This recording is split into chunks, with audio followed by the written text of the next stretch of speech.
ความถี่ 97 เมกะเฮิรตซ์ จากนี้ไปเชิญติดตามรับฟังรายการสื่อศิลป์ถิ่นล้านนาค่ะ คนเมืองหรือเปล่า ถ้าเป็นคนเมืองแล้วบ่อู้กับเมืองแล้วจะฮื้อไผมาอู้ สื่อสินทินล้านนาสัพเพเหระม่วนงานสันเล่ากับแอวชุติการเหล่าใช้ สวทลำปาง FM 97 เมกะเฮิรตซ์ 054 224 556 คนเมืองหรือเปล่า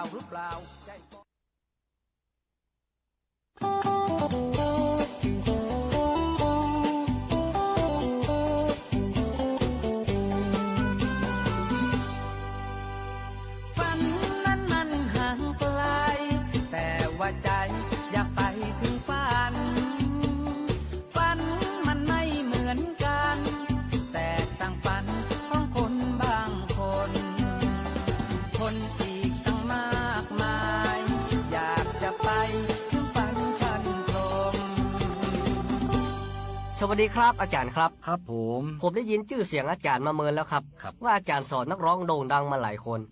ผมแถมคนหนึ่งที่ใฝ่ฝันอยากจะเป็นนักร้อง ขออาจารย์ช่วยให้ผมไปถึงฝันนั้นตัวได้ก่อนครับ ได้เลยครับผมแล้วคุณจะร้องเพลงในแนวของไผ่ครับ สมยศทัศนพันธ์ครับ เพลงอะไรอย่างครับ วิวาน้ำตาครับ ว่าแต่ว่าเสียงของคุณอย่างอี้คุณจะห้องแนวสมยศได้กะ ได้กะครับเสียงห้องกับเสียงอู้มันเหมือนกันก็แล้วครับ ถ้าเอาอย่างคุณว่าแล้วก็ไหนลองเทียบเสียงดูเหรอ หยดหนึ่งหยดหนึ่งหยดหนึ่งหยดหนึ่ง โอเค เอาคีย์นี้แหละครับไหนลองร้องเหรอครับ หยดหนึ่งน้ำสังที่ไหลหลังมา เสียงเหมือนสมยศนะแต่ว่าสมยศต้องเสียงต่ำกว่านี้หน่อยขอต่ำแบบหน่อยครับ หยดหนึ่งน้ำสังที่ไหลหลังมา เกือบแล้วครับขอต่ำกว่านี้หน่อยครับ หยดหนึ่งน้ำสัง ขอต่ำกว่านี้หน่อยครับต่ำกว่านี้หน่อยครับ หยดหนึ่งน้ำสัง โอ้แล้วหยุดไปอย่างครับ มันต่ำแล้วไปผมค่าหักครับ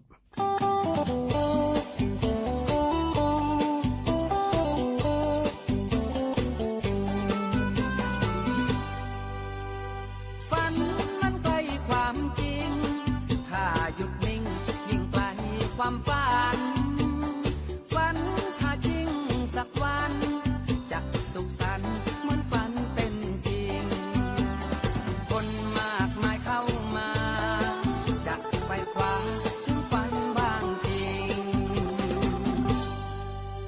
สวัสดีครับอาจารย์ ห้องดีๆนะอาจารย์ ครับอาจารย์ ผมมาสมัครเป็นนักร้องได้กว่าครับ ได้กะ โอ้เหมือนฝันแต่ครับอาจารย์เจ้าบ้านตึงหมู่บ้านเปิ้นไล่ผมออกจากบ้านมาเปิ้นว่าผมนะสร้างความเดือดร้อนให้หมู่บ้านเปิ้นเพราะว่าเวลาผมร้องเพลงเมื่อใดเนี่ยนะครับ อาจารย์ เสียงผมนี่เหมือนเสียงสวรรค์เสียงของผมนี่มันเย็นยะเยือกหวยหวนหมูหมากาไก่มันหอนฮับกัน จนเจ้าบ้านเปิ้นไล่ผมมาเนี่ยครับ โอ้โหขี้คุยเหงาแต่จะห้องเพลงแนวของไผ่ แนวสุนทราภรณ์ครับ ศูนย์ทลาพรเนี่ยเวลาห้องจะต้องบีบปากคือมันน้อยๆแปลงเสียงแหลมๆนะเข้าใจก่ โอ้ อน สบายมากครับอาจารย์ฟังนะครับ ชมเอ่ยชมงามอารามเทเล เดี๋ยว ตะลึง ศูนย์ทลาพรต้องบีบปากคือน้อยๆกว่านี้แปลงเสียงแป๊บๆกว่านี้ ชมเอ่ยชมงาม แป๊บกว่านี้แหมครับ ชมเอ่ยชม แป๊บกว่านี้แหมน้อยหนึ่ง ชมเอ่ย แถมน้อยหนึ่ง โอ้อาจารย์บ่ไหวแล้วครับ ผมปวดหนังหิมปากผมโอ้บ่เอาละไปแล้วครับ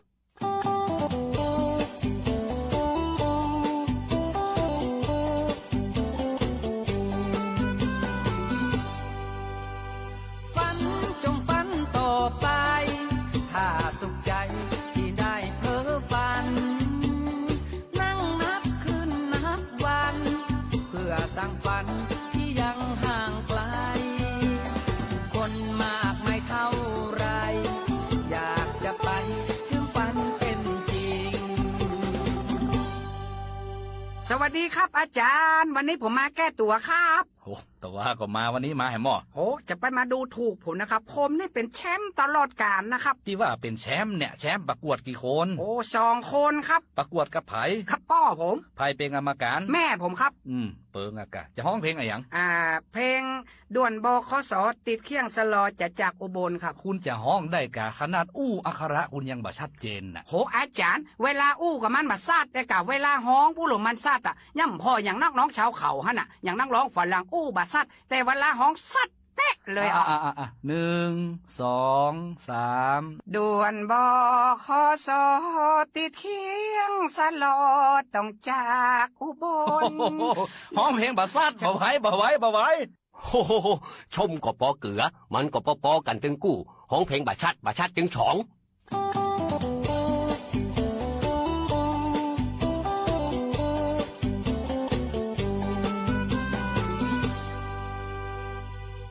สวัสดีเจ้า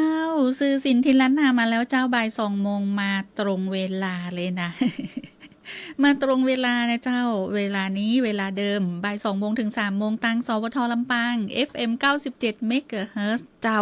อยู่กับแอลชุติการเราชัยคนเมืองแม่นก่อถ้าเป็นคนเมืองก็ต้องอู้เมืองแก่นคนเมืองถ้าบ่อู้กำเมืองแล้วจะร้องคือไผ่ที่ไหนมาอู้เนาะตึงบ่อย่างคนเมืองอู้กันนะคนภาคอื่นเป็นอยากอู้เมืองแก่นจะตายคุณผู้ฟังเจ้าบางคนต้องลงทุนเฮียนในภาษาล้านนาเลยนะเจ้าซึ่งก็มีหลักสูตรของทาง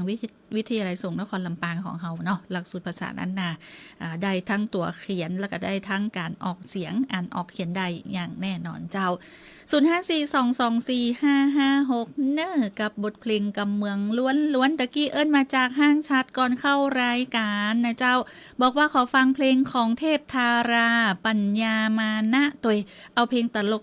เนออีน่ะอันนี้เพลงก็บอกว่าเพลงตลกกำเมืองอีน่ะมีว่าอะไรอย่างก็บองอีน่ะบอง98คือจะได้เนี่ยบอง98บ้อง98อีกอ่ะโอ้มีตัวสอเสือกันลันด้วยนะเพลงเบอร์นี้นะเอาไปฟังตลกเน้อคุณผู้ฟังเจ้า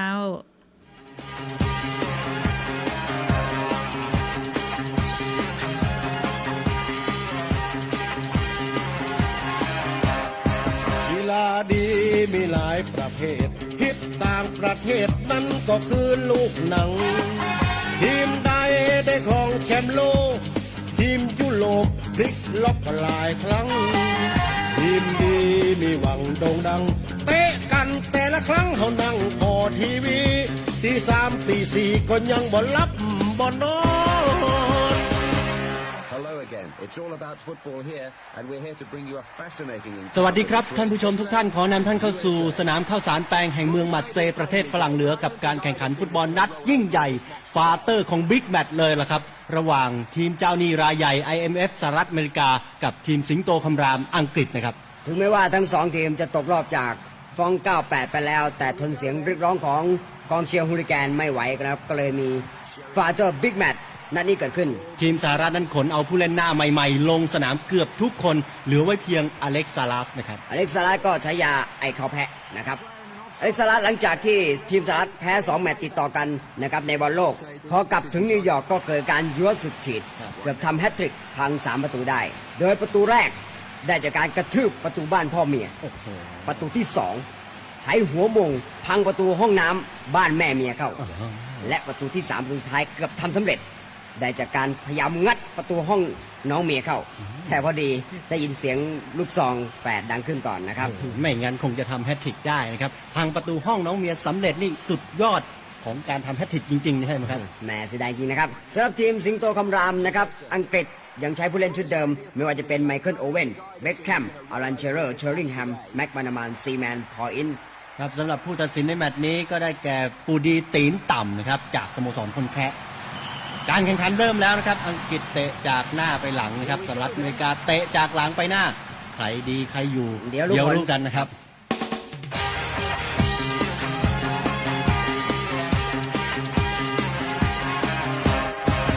บอลดีมีคนฮือฮา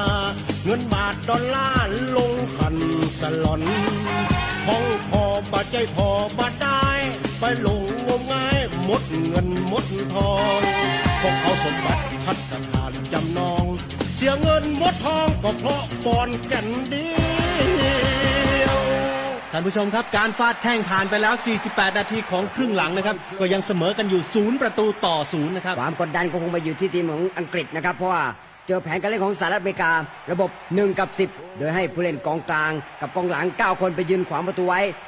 บางผู้รักษาประตูแบ็กฟิเดลไม่ให้อังกฤษทะลุเข้ามายิงประตูได้ โดยปล่อยให้อเล็กซาลัสออกไปวิ่งเอาหนวดคางแพะไปแย่ซอกคอของทีมอังกฤษนะครับให้เกิดความรำคาญอยู่ตลอดเวลา แหมรู้สึกว่าแผนการนี้สุดยอดจริงๆครับอีก2 นาทีจะหมดเวลาแล้วนะครับเอาละครับอังกฤษได้บอลจากกราบขวาเบคแฮมส่งลูกให้เชอร์ลิงแฮมเลี้ยงลูกหลบอเล็กซาลัสแล้วโยนลูกให้แม็กมานามานเลี้ยงลูกหลบกองหน้ากองหลัง9 คนที่ด้านหน้าประตูไปจนได้ครับแม็กมานามานมาแล้วนะครับแม็กมานามานโยนลูกให้ไมเคิลโอเว่นได้ครับไมเคิลโอเว่นได้จังหวะจะสับไกลในระยะ10 หลาแต่ดูสิครับผู้เล่นสหรัฐหมายเลข7ครึ่งดีเวนเดอร์โฮลิฟิลด์โผล่มาจากไหนไม่รู้นะครับใช้หัวโมงแบบโตบิโดบกเข้าเต็มท้องโอเว่นโอ้โหล้มกลิ้งไม่เป็นท่านะครับ ผู้ตัดสินผู้ดีตีนต่ำว่าไงครับให้เป็นจุดโทษในกรอบเขตโทษนะครับโอ้โหไล่ใบแดงผู้เล่นเล็ก7 ครึ่งอีเวนเดอร์โฮลิฟิลด์ไล่ออกนอกสนามไปครับแล้วบอกว่าสนามนี้เป็นสนามฟุตบอลไม่ใช่เวทีมวยนะครับสหรัฐจะขอเปลี่ยนตัวครับเอาผู้รักษาประตูแบ็กฟีเดลออกจากสนามเอาหมายเลข2 ครึ่งลงไปแทนโอ้เป็นไมค์ไทสันครับไมค์ไทสันครับไมค์ไทสันจะเป็นผู้รักษาประตูแทนแบ็กฟีเดลลูกโทษอังกฤษอลันเชียเลอร์เจอกับไมค์ไทสันในกรอบเขตโทษอลันเชลเลอร์ยิงเต็มข้อครับลูกพุ่งด้วยความเร็ว100 กิโลเมตรต่อนาทีแต่ไมค์ไทสันกระโดดเจ็บปากงับลูกบอลไม่ได้นะครับสกัดลูกโทษของอลันเชลเลอร์ไว้ได้อย่างไม่น่าเชื่อเลยครับโอ้พองับได้ก็เคี้ยวลูกบอลเข้าปากอย่างอร่อยนะครับโอ้โหไม่น่าเชื่อจริงๆฮอตช็อตนะครับฮอตช็อตอลันเชลเลอร์เจอทีเด็ดไมค์ไทสันนี่แหละครับทีเด็ดของสหรัฐที่สตีฟแซมสันคุยเอาไว้นะครับผู้จัดการทีมของสหรัฐได้คุยเอาไว้ก่อนหน้านี้แล้วนะครับ1 นาทีสุดท้ายนะครับผลจะจบอย่างไรนะครับลุ้นกันต่อไปครับ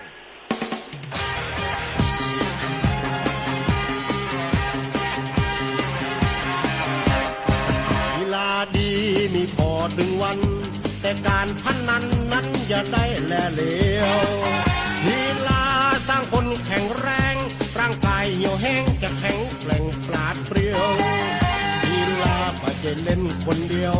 มีหมู่มีเดียวร่วมสามัคคีน้ำใจไมตรีนั่นแหละเกมกีฬานาทีสุดท้ายแล้วครับอังกฤษ0สหรัฐ0อังกฤษลำบากแน่ครับถ้าเจอประตูอย่างไมค์ไทสันยังคงยืนปากแลบลิ้นมองหาลูกฟุตบอลที่จะพุ่งมาหาครับตอนนี้ลูกอยู่กลางสนามทีมสหรัฐไว้ใจไมค์ไทสันที่รักษาประตูไว้ได้นะครับก็เลยให้ผู้เล่นทั้ง9 คนวิ่งออกไปหวังจะโต้กลับในนาทีสุดท้ายอังกฤษเป็นฝ่ายได้บอลอีกแล้วครับเชลเลอร์โยนยาวเข้ากลางให้เบคแฮมส่งลูกให้แม็กมานามานตวัดลูกให้โอเว่นโดนไม้เบิร์นกับแฟรงกี้เฮอร์ดุกของสหรัฐอเมริกาขวางเอาไว้ครับโอเว่นคืนลูกกลับหลังให้เชอร์ลิงแฮมจะยิงครับแต่เจออเล็กซาลัสไอ้เขาแพ้อีกแล้วครับอเล็กซาลัสใช้หนวดแพะตวัดใส่หน้าเชอร์ลิงแฮมล้มลงเลยนะครับผู้ตัดสินเป่าเป็นลูกจุดโทษในกรอบเขตโทษผู้ตัดสินปุดีตีนต่ำเตือนสหรัฐคืนเอาหนวดแพะไปก่อความวุ่นวายอีกนะครับจะโดนเอามีดโกนตัดหนวดแน่ๆนะครับคราวนี้เหลืออีก12 วินาทีเท่านั้นนะครับจะหมดเวลาแล้วคราวนี้เบคแฮมจะเป็นคนเตะเองครับเบคแฮมเจอกับไมค์ไทสันจะเหมือนกับลูกเมื่อกี้หรือเปล่านะครับเบคแฮมเตะลูกบอลวิ่งเข้าไปหาประตูไมค์ไทสันรออยู่หน้าประตูได้จังหวะก็ใช้ปากงับทันทีแต่ที่ไมค์ไทสันงับเข้าไปไม่ใช่ลูกบอลครับแต่เป็นรองเท้าสตั๊ดข้างขวาของเบคแฮมพุ่งเข้าเต็มปากไมค์ไทสันส่วนลูกบอลพุ่งลอดขาไมค์ไทสันเข้าไปอย่างสวยงามครับโอ้โหท่านผู้ชมครับอังกฤษทำประตูไปจนได้ครับจากการยิงลูกโทษอย่างเหนือชั้นของเดวิดเบคแฮมในนาทีที่90ของครึ่งหลังอังกฤษนำสหรัฐไป1-0และผู้ตัดสินปุดีตีต่ำเป่านกหวีดหมดเวลาครับเป็นนั้นว่าอังกฤษเอาชนะสหรัฐไป1-0จากการแก้เกมของเดวิดเบคแฮมนี่แหละครับเหนือฟ้ายังมีฟ้าเหนือปากก็ยังมีรองเท้าสตั๊ดนะครับผู้บรรยายฝรั่งเหลือบอกว่าไมค์ไทสันผู้รักษาประตูของสหรัฐอเมริกาครับฟันหักไปเข้าซี่คงจะไปกัดหูใครอีกไม่ได้แล้วนะครับการถ่ายทอดเปียกในวันนี้ก็คงหมดเวลานะครับผมสามิตรปีกุลแล้วก็ดร.สุราแก้มข้าวผัดนะครับก็คงจะต้องขอลาไปแต่เพียงเท่านี้โอกาสหน้าก็คงจะได้พบกันอีกนะครับครับสวัสดีครับสวัสดีครับ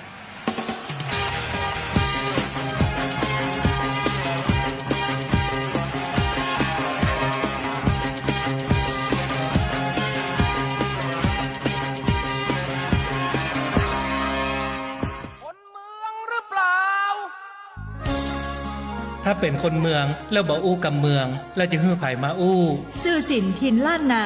สัพเพเหระม่วนงานสันเล่ากับแหวชุติการเหล่าชัยสวทลำปาง FM 97 เมกะเฮิรตซ์ 054 224 556คนเมืองหรือเปล่า คนเมืองถ้าบ่อู้กับเมืองแล้วจะรอฮื้อไผ่มาอู้นะเจ้าสปช.ก็เตือนในเรื่องของน้ำล้นตลิ่งก็ต้องเฝ้าระวังในช่วงนี้จนถึงวันที่6ตุลาคมอยู่เนาะบอกว่าจะเป็นในพื้นที่จังหวัดเชียงใหม่กะนะที่เป็นเตือนเนาะว่าที่ไหนพ่องตำบลไอ้อย่างจังการปลาแดดหายาจังม้อยวัดเกตจังเผือกในพื้นที่เชียงใหม่ตัวนี้น้ำนะเจ้าเต็มไปด้วยน้ำละกับพี่น้องประชาชนก็ได้รับผลกระทบเนาะจากสถานการณ์น้ำล้นตลิ่งที่เข้าท่วมขังบริเวณหิมน้ำปิงและกับแม่น้ำสาขาโดยรวมทั้งเนาะพี่น้องประชาชนนะเจ้าเป็นก็ได้แจ้งเตือนตั้งแต่ก่อนที่จะเข้าในช่วงวันที่2 ที่ 3มาแล้วเนาะแล้วก็ทางสปช.โฆษกนะเจ้าโฆษกสปช.ก็ได้เตือนแหมนะเจ้าได้ออกมาเตือนเชียงใหม่เตรียมฮับน้ำแหมรอบนะเจ้าซึ่งทางด้านปภ.ก็ได้ระดมกำลังเสริมเข้าพื้นที่ส่วนใต้เขื่อนเจ้าพระยาก็มีการปรับการระบายน้ำเพิ่มเล็กน้อยนะเจ้านายจิรายุห่วงทรัพย์ที่ปรึกษาของนายกรัฐมนตรีและโฆษกศูนย์ปฏิบัติการช่วยเหลือผู้ประสบอุทกภัยวาตภัยและดินโคลนถล่มหรือว่าตัวย่อก็คือสปช.เนาะและสปช.ส่วนหน้าจังหวัดเชียงรายเปิดเผยว่าวันนี้ที่ประชุมสปช.นะเจ้าได้มีความห่วงใยต่อสถานการณ์น้ำอำเภอเมืองเชียงใหม่หลังได้รับรายงานจากสำนักงานชลประทานที่1ว่าระดับน้ำปิงเมื่อเวลา10 นาฬิกาที่ผ่านมานะอยู่ในที่บวก 4.85 เมตรสูงกว่าระดับตลิ่ง 1.15 เมตรและก็มีแนวโน้มเพิ่มขึ้นโดยคาดการณ์นะเจ้าว่าระดับน้ำจะสูงขึ้นที่ระดับบวก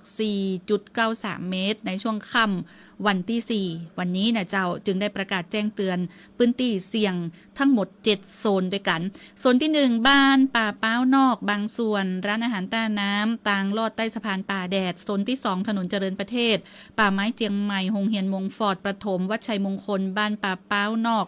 หมู่บ้านเวียงทองโซนที่3บ้านเด่นการไฟฟ้าส่วนภูมิภาคจังหวัดเชียงใหม่บ้านเด่นและก็หมู่บ้านจินดานิเวศโซนที่4ห้างริมปิงซุปเปอร์แล้วก็วัดตาสตอยตลาดทองคำค่ายกาวิละถนนกองทรายตลาดสันปะคอยบางส่วนโซนที่5ตลาดหนองหอยถนนเกาะกลางโรงเรียนมงฟอร์ดมัธยมโรงเรียนกาวิละวัดเมืองหลวงวัดเมืองสัตว์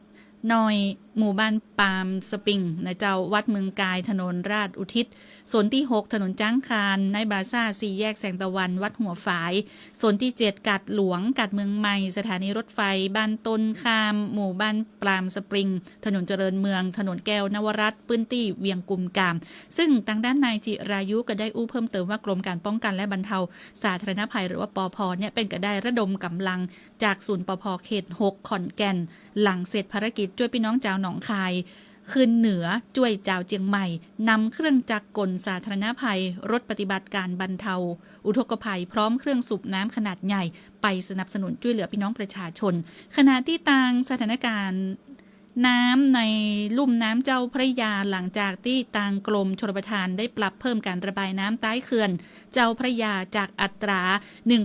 1,947 ลูกบาศก์เมตรต่อวินาทีจนถึงอัตราบ่เกิน 2,000 ลูกบาศก์เมตรต่อวินาทีและก็คงอัตราดังกล่าวต่อเนื่องซึ่งจะส่งผลให้ระดับน้ำใต้เขื่อนเพิ่มสูงขึ้น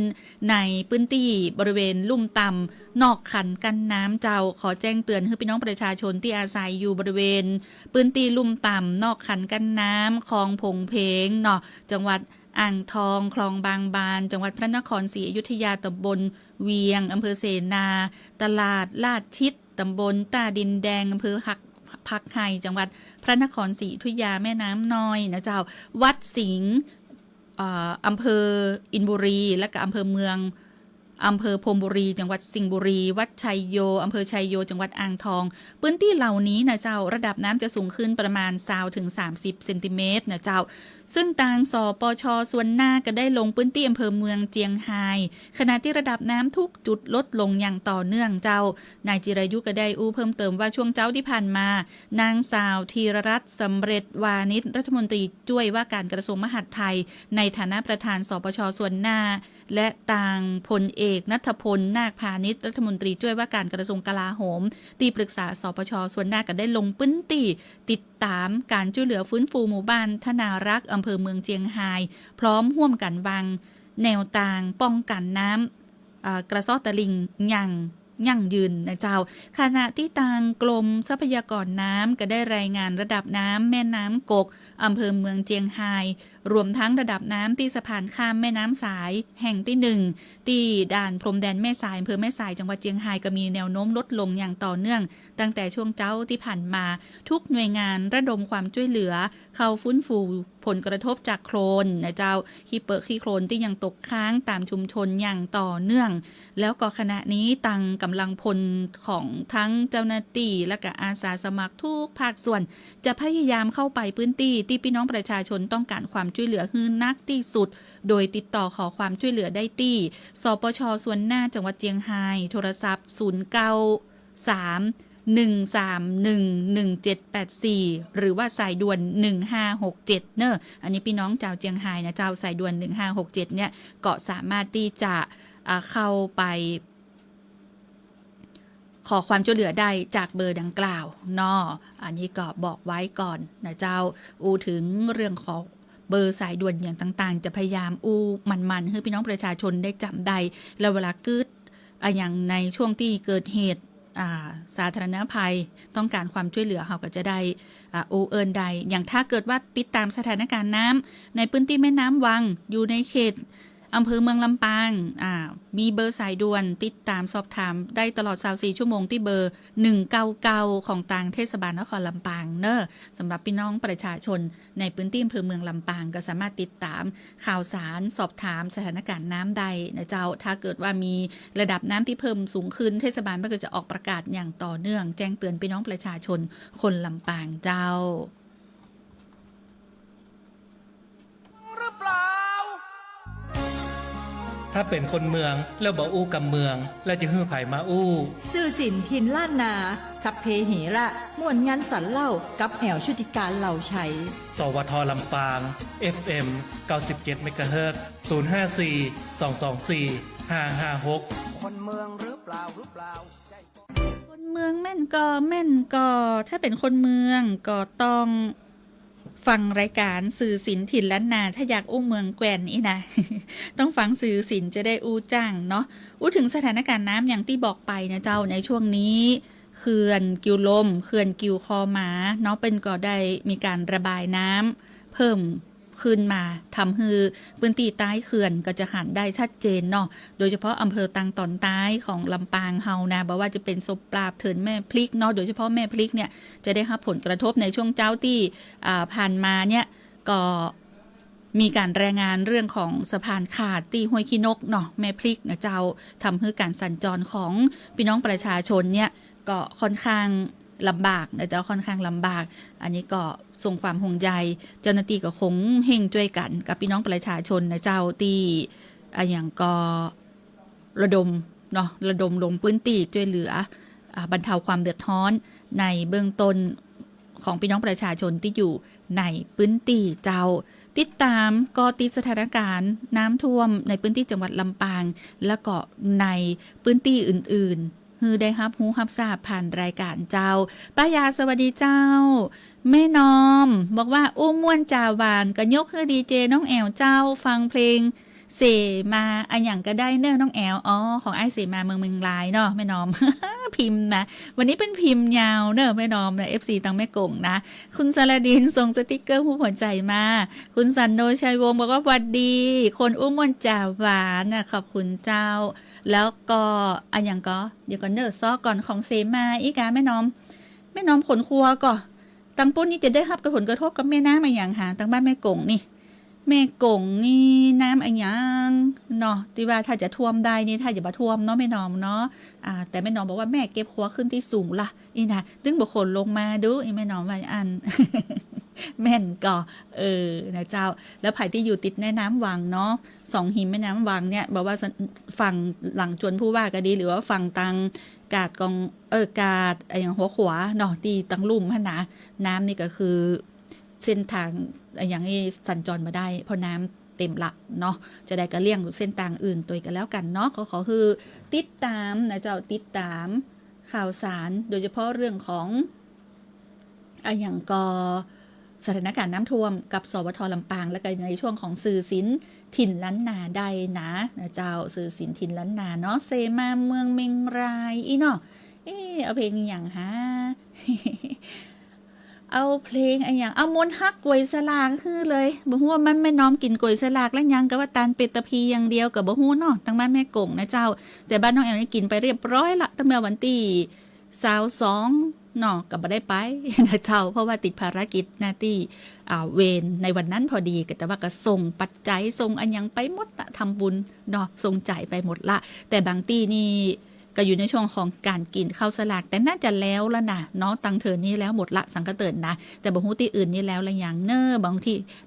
นี่เป็นจะกินช่วงออกพรรษาอีกอ่ะโอ้แต่ออกพรรษาก็จะเริ่มมีกฐินแล้วนะคุณฟังเจ้าซองเริ่มมาละซองกฐินเนี่ยเริ่มมาแล้วนะมนต์ฮักกวยสลากเด้อแม่น้อม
มาเหมือนกันนะ มนต์ฮักกวยสลากได้2เพลงเลยนะเจ้าอ่ะส่งคือแฟนรายการกู้ปื้นตีกู้คนตยขอบคุณแฟนรายการที่กดเลิฟตยนะเจ้าแล้วก็คนที่กดถูกใจคุณชูสมรกำธรคุณธรรมรัตน์ดีพร้อมรักนะอันดาและคุณสง่าลุ่มน้ำวังปีเจกธนชานะเจ้าคุณมนชนกอนันตาวระนะเจ้าภายแหมคุณสง่าลุ่มน้ำวังไอ้จ้างสลัดดินนะเจ้าป้ายาแม่น้อมแม่น้อมบอกว่าบ้านแม่น้อมกินแล้วเจ้ากินน้อยเดียวอีน่ะอ๋อกินข้าวสลากเรียบร้อยละ เจ้าอันนี้เป็นภาพนะเจ้าถ้าเกิดว่าไผ่พอตัง Facebook เนาะตาน้ำหลังจวนผู้ว่าราชการจังหวัดลำปางระดับน้ำก็จะประมาณนี้นะเจ้าที่มีการรายงานระดับน้ำเข้ามาเนาะคือพี่น้องประชาชนเนี่ยได้เตรียมความพร้อมเนาะรับมือกับสถานการณ์น้ำที่จะล้นเข้ามาท่วมบ้านใดนะเจ้าคนที่อยู่หิมตะลิงเนาะก็ขอให้ติดตามสถานการณ์การแจ้งเตือนจากทางเทศบาลนครลำปางที่เป็นจะแจ้งประกาศเตือนตลอดนี่นะเจ้าคนที่อยู่2หิมแม่น้ำวังนี่เจ้าตอนนี้ก็จะเป็นแบบจะอีเนาะอันนี้เป็นเรื่องของการระบายน้ำการบริหารจัดการก็เลยทำให้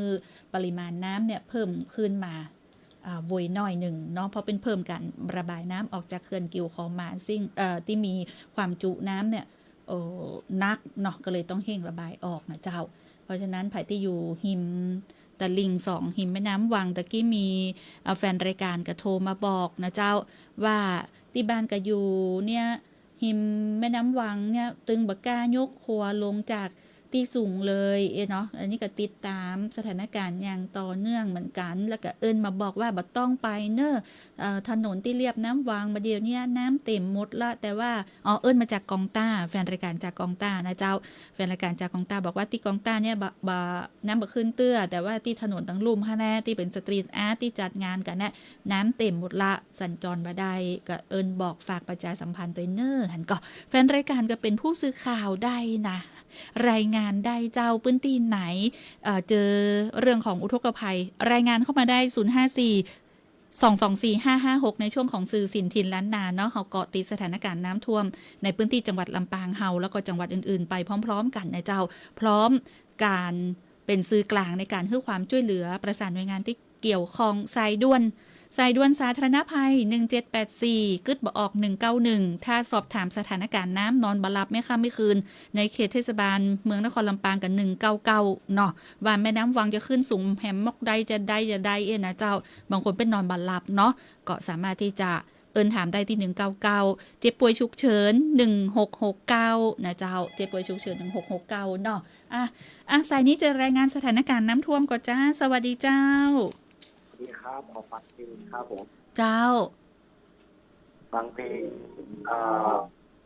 บนเมืองหรือเปล่าของไอวิทูลเนาะเจ้าจากไหนเจ้าจากผู้พิการทางสายตาครับผู้พิการทางสายตาได้เงิน 10,000 แล้วยังได้แล้วครับโอ้ดีใจตัวเจ้าอันนี้มาจากตังใดเนาะแถวไหนเจ้าทางหลายตาเนี่ยครับหลายตานี่บาดายน้ำท่วมก่อบาท่วมครับบาท่วมเนาะอยากฟังเพลงไอ้อย่างก็คนเมืองหรือเปล่าฮะเนาะของวิทูลครับของวิทูลเนาะเดี๋ยวจะซ้อฮือกันแล้วกันนะเจ้าขอบคุณจัดนักเจ้ากำลังใจด้วยนะครับเจ้าขอบคุณเจ้า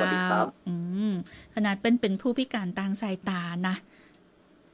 ยังชัดเจนในเรื่องของการแนะนำตัวตนนะเจ้าอันเนี้ยบอกว่าจะเป็นผู้พิการทางสายตาผู้พิการหรือว่าคนปกติฟังได้หมดเลยกู้คนในเจ้าบ่ปิดกันเพศวัยอันหยังเนาะใครจะเป็นผู้พิการหรือว่าใครจะเป็นคนปกติใครจะเป็นผู้สูงวัยหรือว่าจะเป็นเยาวชนละอ่อนฟังได้หมดเจ้าสื่อสินถิ่นล้านนาบ่มีพิษบ่มีภัยกับภัยนะมีแต่ส่งความสุขม่วนงานสันเล้าในช่วงบ่าย 2 โมงถึง 3 โมงแล้วแฮมปอได้ติดตามข้อมูลข่าวสารเนาะอันยังนโยบายเฮงด่วนเนี่ยจะบอกทันทีเลยดีใจกับสายตะกี้ตีได้ครับเงิน 10,000 บาทดิจิทัลในกลุ่มของเฟสแรกไปเรียบร้อยแล้วเนาะเป็นก็คงมีการบริหารจ่ายเงิน 10,000 บาทเชื่อว่า เชื่อว่ามีการบริหารเนาะคงจะซื้อครัวจำเป็นอันนี้จะวางแผนกันใช้เงินจะได้นะแต่บางคนนี่หมดไปแล้วเนอะ บางคนนี่หมดตั้งแต่วันที่เพิ่นโอนเข้าแล้วอีดูอ่ะอันนี้ความจำเป็นของแต่ละคนเนี่ยบ่เหมือนกันเนาะเอาเป็นว่าเป็นกำลังใจให้กู้คนนะเจ้า เมืองหรือเปล่า ถ้าเป็นคนเมืองแล้วบ่อู้กับเมืองแล้วจะฮื้อไผมาอู้ สื่อสินทินล้านนาสัพเพเหระม่วนงานสันเล่ากับแหวชุติการเหล่าชัย สวทลำปาง FM 97 เมกะเฮิรตซ์ 054 224 556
ยุบมือจะไปขอยุบมือปั้นได้จะได้นะเจ้าคนเมืองคนล้านนาเป็นถือผีเนาะบอกว่าจะเป็นผีดีหรือผีร้ายก็ตามนะเจ้าผีดีก็มีเนาะอย่างผีปูญ่าเนาะผีปูญ่านี่ก็ถือว่าเป็นผีดีนะเจ้าถ้าอู้เรื่องผีนี่นะอู้ได้ยาวเหลือเวลาแหม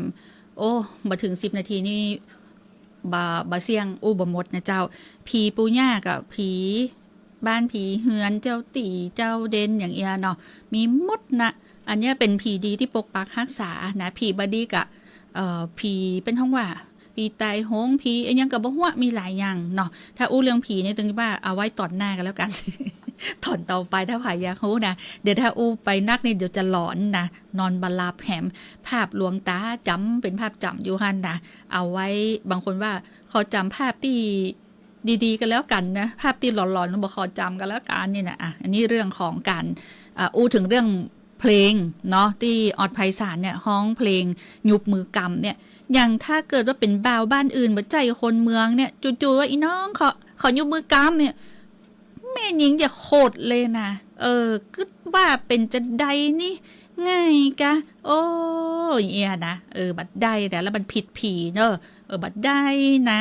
นั่นน่ะจะเสียคะแนนเลยละไผ่ที่หันแม่หญิงแล้วขอยุบมือกล้ามอีน่ะบัดได้นะบัดใจนับได้ว่าจะไปขอยุบมือเป็นเนาะคนเป็นมีอย่างก็ เป็นว่ามดบ่ฮื้อไตไล่บ่ฮื้อตอมนะพ่อแม่โอ้ยอมปออมปล่อยนะแม่เฮ้อจะมาขอยุบมือกรรมบัดได้มันผิดผีเพราะว่าคนเมืองล้านนาเป็นนับถือผีกันนะมาได้เจ้าอย่างน้องแอนมาได้เลยผิดผีเนี่ยโอ้7 ลักพุ่นนะ 7 ลัก 8 ลัก บัดได้เลยละนะเจ้ามีคนแซวเจ้าสารดินบอกว่ามาเล่าเรื่องผี 4-5 ทุ่มต่อจากรายการพี่ก้อยเลยครับ เอาอันเลยกะเอาเฉพาะไม่หวานพอแล้วเนาะเดี๋ยวคนอู้ได้จะหลอนและปิกบ้านมาได้นะสารดินนะเจ้าขอบคุณจัดนักเจ้าเอาเป็นว่าซื้อสินทินล้านนาวันนี้ขอบคุณจัดนักในการติดตามรับฟังเจ้าบัดเดี๋ยวนี้บ่าย 2:56 นาทีละเวลาหมดเวลาเสี่ยงในช่วงของรายการละเดี๋ยวรายการต่อไปเจ้าติดตามรับฟังวันนี้นะ พี่แอลเดอะช็อกอีกเอาอะไรกะชื่อรายการนี้เลยเนาะเดอะช็อกอีเนาะเดอะช็อก97เดอะช็อก97อีเนาะเดอะช็อก FM 97อีสารดินตั้งชื่อรายการมาเรียบร้อยเดี๋ยวปากับสาวน้ำมวยคนสวยสวทในช่วงของ97วาไรตี้ใครที่อยากฟังเพลงลูกกรุงสาวน้ำมวยคนสวยสวทกับคุณป้ารัตดากันชาตินะชั่วโมงต่อไปลูกกรุงมาแล้วนะเจ้าส่วนตลกกำเมืองเพลงกำเมืองลาไปก่อนเนอะสวัสดีเจ้าถ้าเป็นคนเมืองแล้วบ่อู้กับเมืองแล้วจะฮื้อไผมาอู้ สื่อสินทินล้านนาสัพเพเหระม่วนงานสรรเล่ากับแอวชุติการเหล่าชัยสวทลำปาง FM 97 เมกะเฮิรตซ์ 054 224 556คนเมืองหรือเปล่า